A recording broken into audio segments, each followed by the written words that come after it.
Let's kick things off with the big news of the day.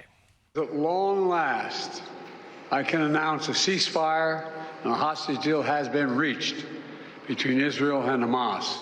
Huzzah! Whoa! Yeah! What a historic moment. Joe Biden articulately got through a sentence. And also a ceasefire. And the timing couldn't be better for Biden. There's still time for him to win Michigan, so... Now, we're in the early stages of figuring out what this means, and we'll be following it closely. But for now, let's talk about another crisis just as serious as what's happening in the Middle East. I'm talking about TikTok, a.k.a. the reason your thumb is so frickin' jacked. I find that genuinely disturbing. TikTok is the hottest app in the U.S., and next week, it's f***ing gone. First, a story that is on a lot of people's minds this morning, the looming shutdown of TikTok here in the U.S. Yeah, a federal ban on this popular Chinese-owned app is set to take effect on Sunday. The argument from the U.S. government is that TikTok presents a national security risk and that the Chinese-owned company is stealing user data. Y'all, we are so indescribably cooked. I know the government's argument is, oh, we want to protect your data. You and the data, bitch! The United States has done a lot of stupid things. This has to be number one. That's the number one worst thing? I mean, we did slavery in America. I mean, let's at least call it a tie, shall we?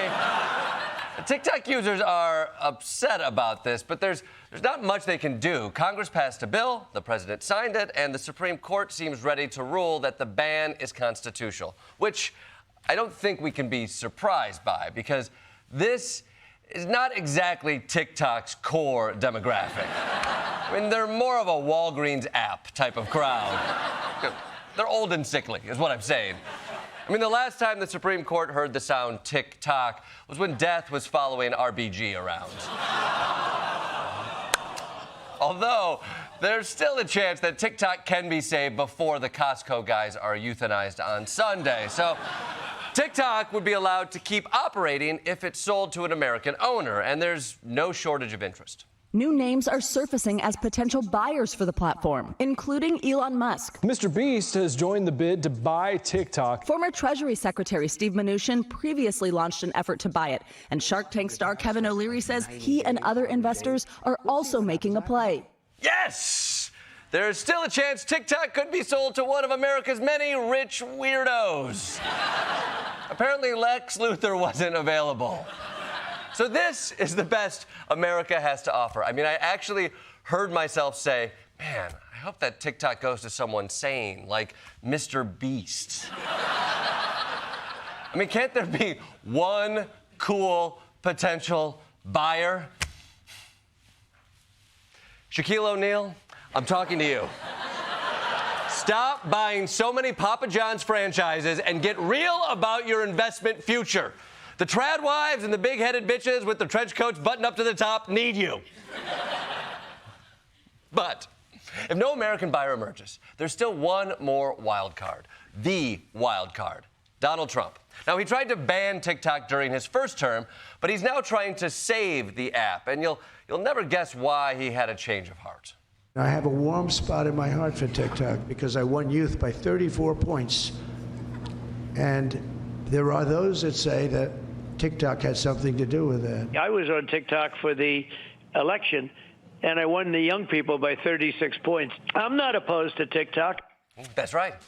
TikTok helped Trump, so now TikTok is good. And by the way, if you're wondering whether Trump won the youth vote by 34 points or 36 points, the answer is he lost the youth vote by 11 points. Just a slight discrepancy right there. Just basically the same thing. So all this is up in the air. But TikTok users are not waiting around to find out how this is going to play out. Amid fear a TikTok ban could take effect later this week, some Americans flocking to Chinese apps like RedNote. I'm a TikTok refugee. And Lemon8. Both apps have similarities to TikTok, and Lemon8 shares a parent company, ByteDance. RedNote is owned and operated by the Chinese Communist Party, and users must agree to adhere to the Chinese Constitution, practice socialist values, and promote the traditional culture of China. Yeah! government, you told Americans they couldn't see China anymore, and now they're running off to Vegas with it. I mean, this has got to be so frustrating for Kamala. She just spent a whole election fighting accusations that she's a socialist, and now every American is like, I would literally pledge to be a Chinese socialist for a good TikTok replacement. The question is, why would Americans be so cavalier about the threat of China spying? Maybe it's because after years of receiving monthly emails about how every American company has lost or stolen our data, we've become cynical about the concept of privacy. Or maybe we actually get off on knowing China is spying on us the whole time. Maybe it's gotten so bad I can't even enjoy a cat video anymore unless I know Xi Jinping is watching me from some digital cuck chair in the corner. So, looks like this new app, Red Note, is exploding. And the last time something from China went this viral was... It's not important. When do you see what people are discovering once they're on it? One thing that I've noticed since being on Red Note for like the last 2 days is how much more advanced the Chinese culture is than what I had in my brain. Most of these Chinese people, they look so much less traumatized than most Americans. I am no longer convinced that we are living in a first world country. While lurking on Red Note, I found out about this car. We can't sell this car because it's Chinese. Look how cute it is. They sell it in pink. It's like $15,000, which is affordable. I made a new bestie. She ended up going to the market and sent me a picture of her local market, corn on the cob, 94 cents. What would it be here in America, you might ask? $7. Is this what they don't want us to know?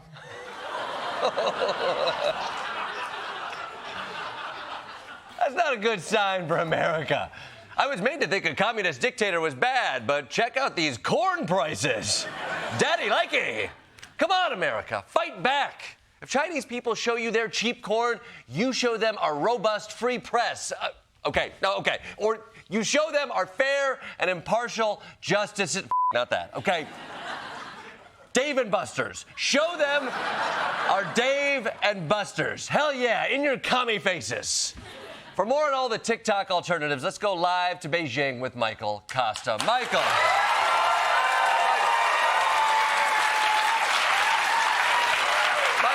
What do you think about apps like Lemonade and Red Note? Jordan, those apps are as useless as Grindr.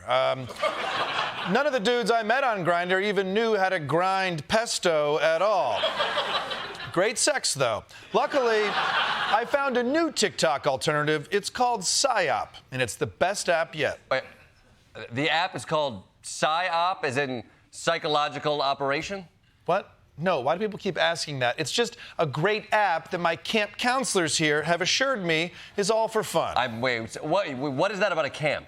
Well, the app is a bit complicated, and there is a learning curve, of course, so I had to educate myself, which is why I'm here at the PsyOp re-education camp for a few weeks to learn the user interface and the brilliant philosophies of Chairman Mao. Kosta, you're clearly being groomed into a spy. You know, they told me the haters would say that. But, Jordan, don't be such a wang ba dang. They're just showing me how to use the app, and they're teaching me English. No, you already speak English. No, it turns out there's tons of words I didn't know. Strychnine, ricin, hydrogen cyanide. And this is all helping me to become a better influencer so I can make funny dances and take down the electrical grid. What?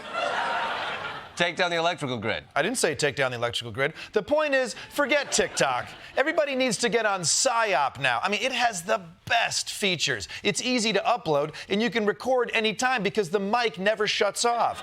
It keeps track of your location data and all the conversations you've had with elected officials. It's very convenient if you're a busy dad like me who's swamped with soccer practice and taking down the electrical grid. Kosta, buddy, you've lost your mind.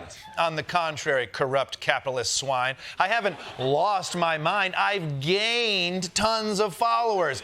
Commandment Ping, First Lieutenant Yao, Katy Perry. Hold on, just gotta block her. No, hold on. Michael, don't you want a social media platform that isn't stripping you of all your personal information and influencing you into carrying out the agenda of authoritarian rulers? You're right. I guess I'll get back on X and Facebook and Instagram. You know what? Never mind. Tell me more about this app. Oh, dude, you gotta get on, Jordan. We can be friends. Ben Shizzy, Ji Shi, Zhang Gao, Shiji. What is that? Is that Mandarin? What's that mean? I don't know, but the voice in my head keeps yelling it. Okay, yeah. Michael Kosta, everybody.